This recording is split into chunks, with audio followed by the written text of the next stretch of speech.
Grammar Girl here. I'm Mignon Fogarty, your friendly guide to the English language. Today, we're going to talk about the psychology of pronouns, and then we'll talk about where the alphabet came from. Working with several colleagues, psychologist James Pennebaker, author of The Secret Life of Pronouns, found that how we use pronouns and various other function words provides a surprisingly good assessment of people's psychological states. For example, several studies showed that I talk often co-occurs with depression.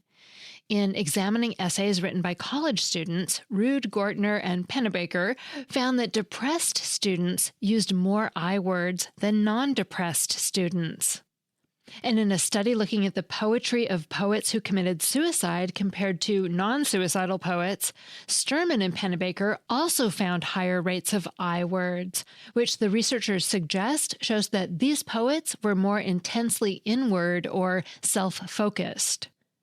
But using more I words doesn't always mean you're depressed, especially when you're in social interactions that involve differences in relative status or increased social connectivity. For example, commiserating with a friend will often bring out the we and you in all of us. For example, why don't we go have dinner and you can tell me all about it? But if you're talking to someone about something you need for a project, you'll likely shift to I. In other words, different contexts require different pronouns, but a measurable shift in one's pronouns from we to I appears to signal something about a person's emotional state. Looking at patterns of how people use pronouns in this way can help us understand how people deal with the effect of catastrophic or personally challenging events.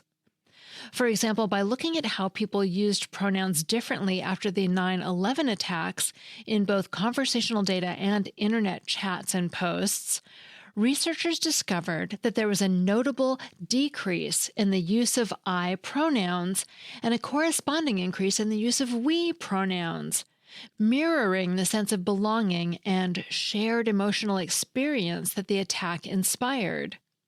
In other words, people became more focused on being part of a larger community and on how this tragic experience connected them to others. This sense of affiliation and belonging, as reflected in the increase in the first-person plural we when dealing with tragic events, seems to correlate with better mental health outcomes. For example, increased use of the pronoun we among students coincided with a drop in visits to a university health center for several weeks after a campus tragedy. Marriages also seem to benefit from the we-focused discourse.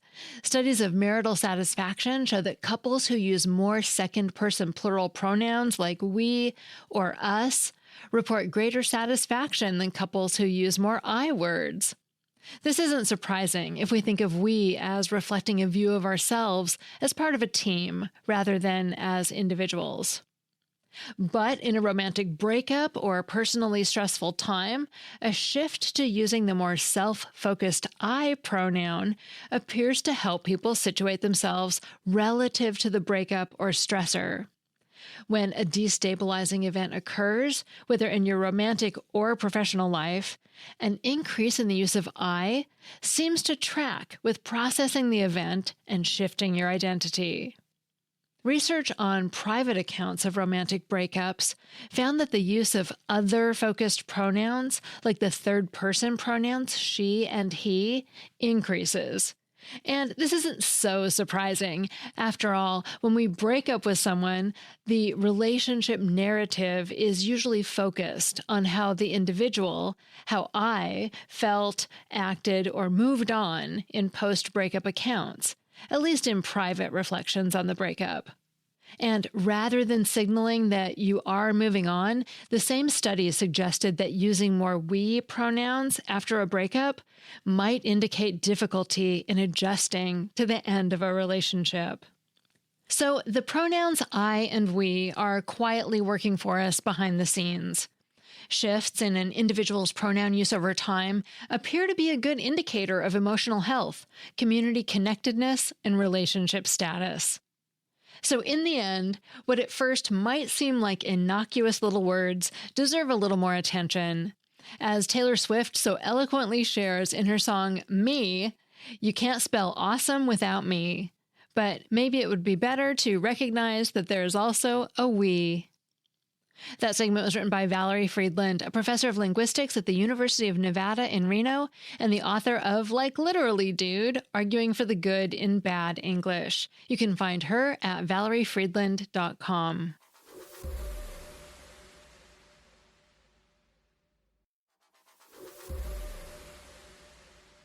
This next segment is by Jane Sansonito. A, B, C, D, E, F, G. Makes you want to hum the alphabet song. But there's no real reason why people should learn these letters in this order. There are plenty of ways we could structure the alphabet. The computer keyboard in front of me provides one alternative. Plenty of other alphabets exist too, as well as languages that don't use alphabets at all. So why did we end up with this one? And who's responsible for it? Well, as a historian, I love why questions. I often like them a lot more than who questions, because it's actually really rare for a single person to change the world. Instead, most of history's biggest innovations come from teamwork, collaboration, and groups figuring out how to make life better, easier, and more fun. And the alphabet is a perfect example of this process. Our ABCs, known as the Latin alphabet, are the result of millions of people over thousands of years, slowly working together and ultimately agreeing on which letters to use and under what circumstances. To figure out why they settled on the version we have today, you first need to understand what a letter is and what an alphabet is. Then you can trace your way back to the very first examples of both. So letters are symbols, just like emoji or crosswalk signs. Letters are shapes that we, the users, associate with a sound in a particular language. But many letters change sound completely when they appear in a different language. The English H, for example, makes a ha sound, but the same symbol H is pronounced as en in Russian, and in the Cyrillic alphabet, H makes an N sound. Even when the shape and sound of a letter stay the same within a single language, the letters themselves can have different names. In America, Z is called Z, while in Canada, the United Kingdom, and pretty much every other English-speaking country, it's called Z. All this variety is possible because letters, like languages, evolve and change over time, based on what local people do out of habit or trend or just for the fun of it. An alphabet is a collection of letter symbols that have been more or less standardized, and which often, though not always, reflect all of the sounds made in a particular language. Some languages, like Chinese, don't have alphabets at all, using symbols to represent whole words. Others, like Cherokee, use symbols that represent syllables. The first alphabet was invented in ancient Egypt more than 5,000 years ago and was developed to record religious texts. That's where its name, hieroglyphics, or sacred carvings, comes from. Hieroglyphs are beautiful, and they do a good job recording prayers, but they're difficult to write quickly because they're so detailed and often take the form of animals, people, or day-to-day objects. Over time, people developed simplified forms of each glyph so they could take notes and write informally. Well, hieroglyphs were mostly used by priests and elites. Common people, including travelers and traders from other places, learned informal writing. These visitors realized that Egyptians had developed something useful, a way to record sales or send letters that would be clear to those who read it, but mysterious to everyone else. Many people never learned to read at all because they didn't need to, or because they were denied access to education. The most important traders in this period were from Phoenicia, known today as Syria, Lebanon, and Israel, and they spread the alphabet to the towns and villages that surrounded the Mediterranean Sea.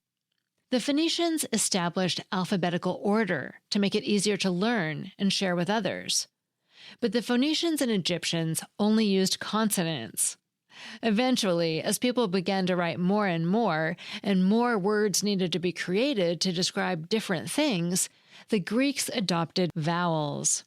Now, the Greek alphabet looks a lot like ours, but our letters took their final form in Italy. First, the Etruscan people, and then the Romans, adopted Greek letters to fit their language. The Romans spread their language, Latin, and its alphabet all over modern Europe, the Near East, and North Africa. The earliest example of the Latin alphabet in use is called the Duenos inscription and comes from the 6th century BCE, 2,500 years ago. Even then, the alphabet was still incomplete because Latin didn't have all the sounds that are common today. The most obvious is the letter J. Even though the first month of the Roman calendar was January, it was written with an I and pronounced Januarius. The J came into use during the Renaissance, during the 1500s in Europe, 2 or 3 centuries after the W was added during the Middle Ages. And there's no reason to think the alphabet might not change again. English, especially, has a habit of borrowing words from other languages, like karaoke from Japanese, cookie from Dutch, and avatar from Sanskrit.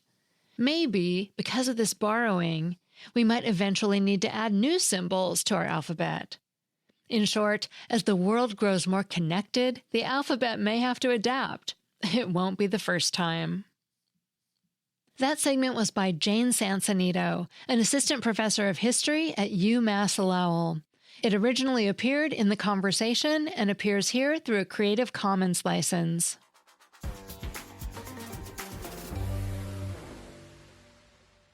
Finally, I have a Familect story. Okay, so way back in the early noughts, I was a waitress at this restaurant called Steak and Shake. I ain't seen any out here, but this is a long time ago.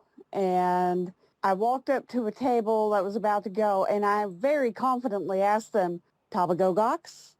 And they looked at me like my head had just floated away. It turned out they wanted a Tabagogup instead of a Tabagogox. But to this day, almost all my friends call a to-go box a Tabagogox because of that one time decades ago when I walked up to somebody and just word saladed at them. So that is my friend-elect story. Thanks so much. That one made me laugh because we've all had those kind of days.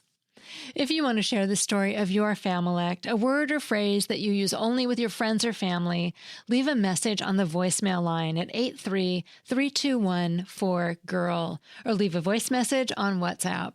Be sure to call from a nice quiet place, and if you want that number or link later, you can always find them in the show notes. Grammar Girl is a quick and dirty tips podcast, and we have lots of other shows. Tomorrow's Nutrition Diva show was especially interesting to me because it's about the safety of our drinking water. And you didn't know this, but I was really sick last year for a while, and it turned out that we had bacteria in our water filtering system. Here's a clip from the show. But at this point, you may well be wondering whether a water filtration system makes sense. So let's talk a little bit about those, when it might make sense to use a water filter, and what kind you might want to look for. For most people who are served by a municipal water supply, filtration is not strictly necessary from a safety standpoint. But there are still plenty of reasons that some might choose to filter their water, ranging from peace of mind to concerns about specific contaminants to, quite honestly, just the taste. There's actually a lot to know about your water, people. Check out the whole episode tomorrow from the Nutrition Diva. Thanks to Morgan Christianson in advertising, Dan Feierabend in audio, Holly Hutchings, director of podcasts, and Nat Hoops in marketing, who randomly lived with an A-list celebrity for 2 weeks during a summer in college. But who it was is apparently a secret. And I'm Mignon Fogarty, better known as Grammar Girl and author of the tip-a-day book, The Grammar Daily. That's all. Thanks for listening.